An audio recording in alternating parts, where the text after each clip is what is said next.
you think of Italian motorcycles, you probably think of a few things, right? You think of exotic styling, exotic performance, you'd probably even think of a trellis frame. But do you think electric? The company Energica is out to change everyone's minds about electric motorcycles, and especially electric motorcycles from Italy. Last year, the company had two models, the Ego and the Eva, and for 2018, there's a new model that we're looking at right here. He's Evans, I'm Troy, this is Motorcycle.com, and this is the exclusive first test in America, at least, of the 2018 Energica SS9.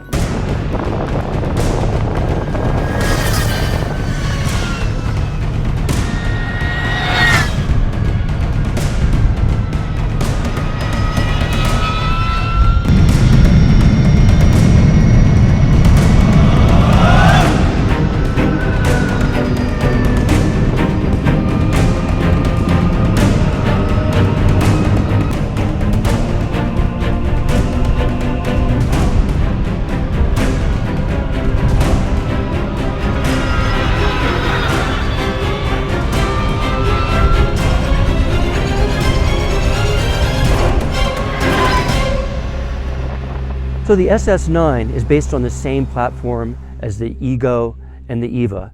Now the Ego is a more radical sport bike setup with clip-ons and rear sets and all of that. The Eva is more of a street fighter setup. It has handlebars, but they're still kind of an aggressive riding position. It has rear sets. What we have here with the SS9 is a much more upright riding position. Compared to the Eva, the SS9's handlebar is higher and more rearward. It's more of a sit-up and beg riding position. You can even think of it as maybe a dual sport type of riding position. And it's ideal for around town. It gets you up high, you're comfortable, there's no load on your lower back. The same can be said for the foot pegs. They're a little bit lower, they're a little bit further forward. So the riding position is very, very relaxed. When it comes to the motor, the Ego and the Eva in 2018 both received the 107 kilowatt motor. The SS9, on the other hand, receives an 80 kilowatt motor. Now that sounds like a pretty remarkable difference, but you know, that translates into 109 horsepower and 133 pound-feet of torque. So frankly, I didn't notice much difference. How about you? No, I mean, yeah, my time with the Ego and the Eva was much shorter than with the SS9, but I definitely was not complaining about a lack of acceleration, that's for sure. So let's talk about the power output of the SS9.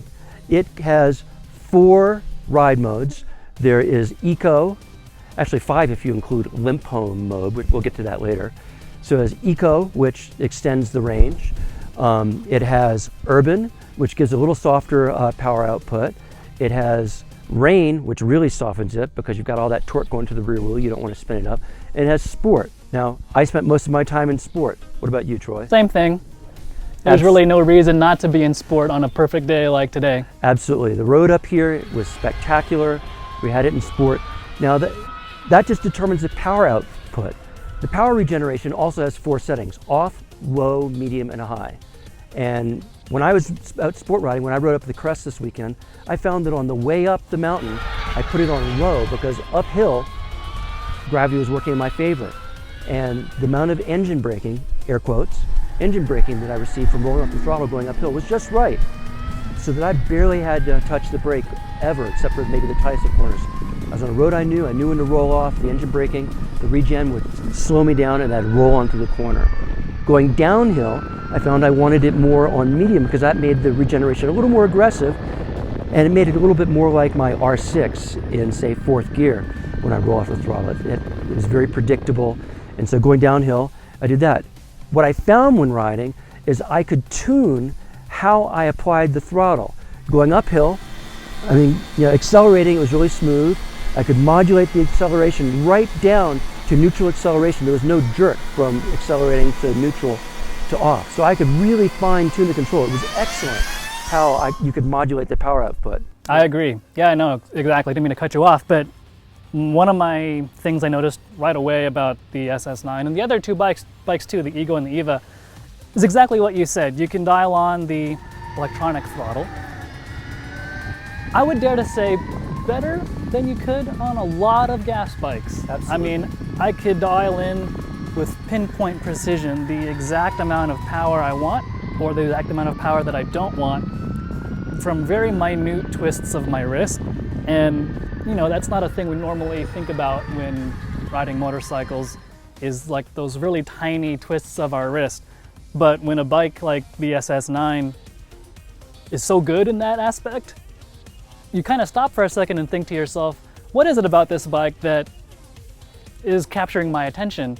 And you realize, holy moly, I can dial in the exact amount of power that I want. It's true, and it's really kind of sad in a way, because the SS9 comes with these awesome Brembo brakes.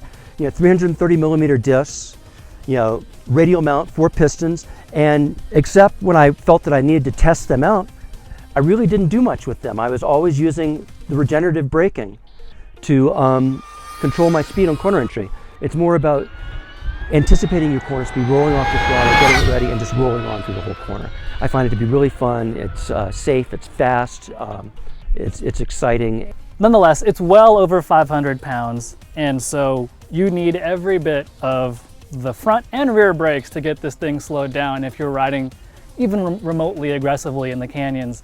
I found myself, apart from really getting on the front brake, really going on the rear brake too to slow things down. The bike feels to me, that the chassis setup feels to me like there's actually less weight on the front than there is on the rear.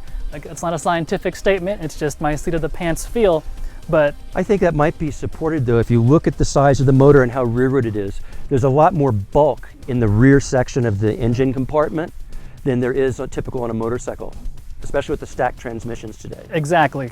And so with the combination of ABS that the Energica has, I could stomp on the rear brake, not worry about it locking up, while I'm also hard on the front brake. And then if I still need to trail off some speed when I'm already in the corner, I can trail brake with the rear brake as I'm tightening up my line if I need to. All that is a long-winded way of saying this is a heavy motorcycle. It's a heavy motorcycle. You definitely feel it when you have to do those quick braking maneuvers. And the road that we're on today is more of a point-and-shoot type of road, that's true. Yeah. So the other place that the weight comes into play is over bumps. Over smaller stutter-type bumps, I think the suspension does a good job of soaking it up. That mass just sort of plows over it. But you get into like a G-out type of bump, and it really rebounds pretty hard. And we have the rebound set on this shock to full slow. We've slowed it all the way down as far as we're able to with the given settings, and it's still acting that way. It's a huge difference from full fast to full slow, but if we had our way, we would go even further. The front, I think, works fairly well. For the most part, I agree with you. The part I don't agree with you is, actually we did agree on this. Under trail braking, the front end or the whole bike wants to stand up and doesn't cooperate with you to pitch it into the turn. It wants to stand, which is also a reason why I would get off the front and drag the rear to set my speed in the corner, because I just felt like that front was fighting me the entire time I was trying to trail brake into a turn.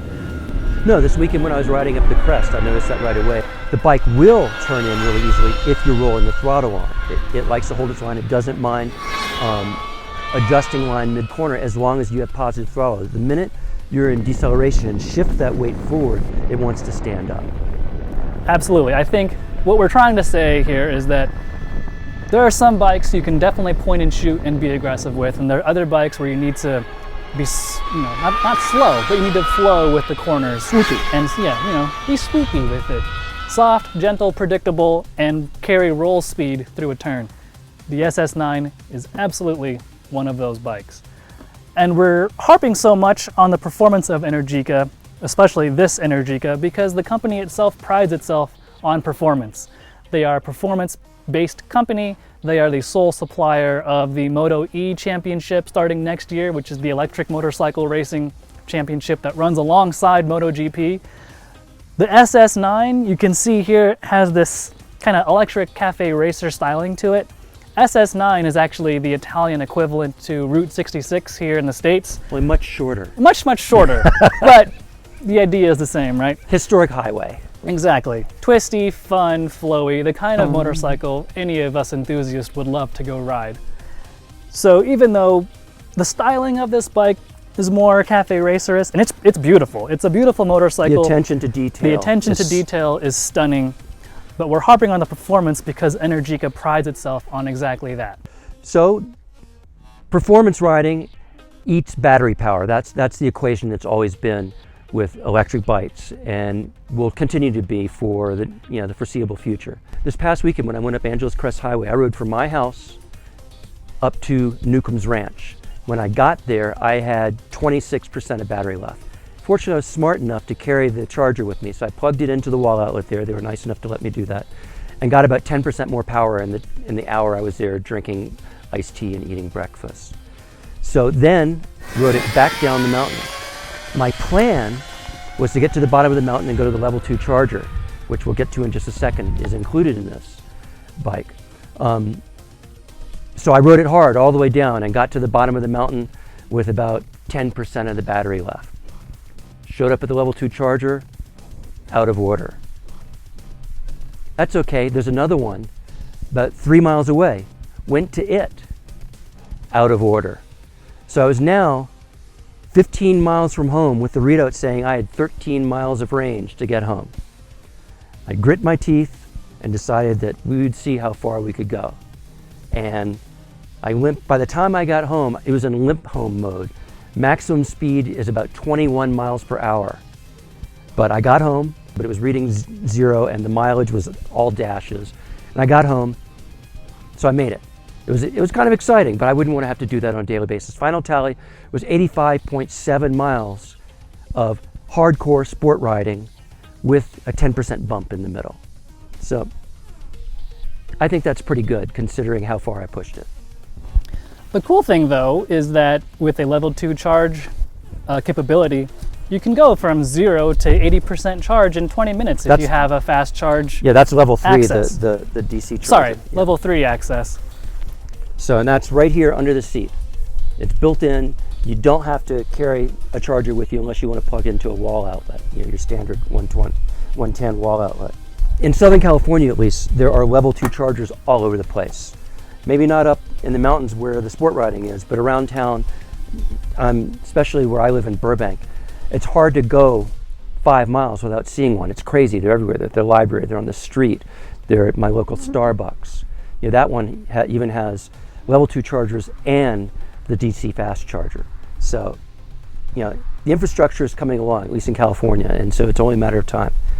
Let's talk about the other thing that people always mention when it comes to electric motorcycles, and that is the price. The retail price on the SS9 is $24,900, and that's a pretty penny. But you get a lot of nice stuff. You get nice machine parts. You can see the machining marks on it. You get these cool OZ racing wheels. I think overall, the package, the presentation of it is pretty top notch. I agree with you. The infrastructure needs some work, but for the majority of people, almost any electric motorcycle that's available today will do about 90% of what they want to do. It's those long rides that obviously, still can't be done. Although, when it comes to the price, I think what you get for the money is okay. I won't call it a bargain, but I think the price is in line with the value that the motorcycle has. So that's it for Motorcycle.com's review of the Energica SS9. If you like it, click the button. Tell us why in the comments. And if you didn't like it, tell us why in the comments too. We want to make these videos better for you. As we always say, please go read the full review at Motorcycle.com. That's what we do. We write reviews. Until next time, ride safe. See ya.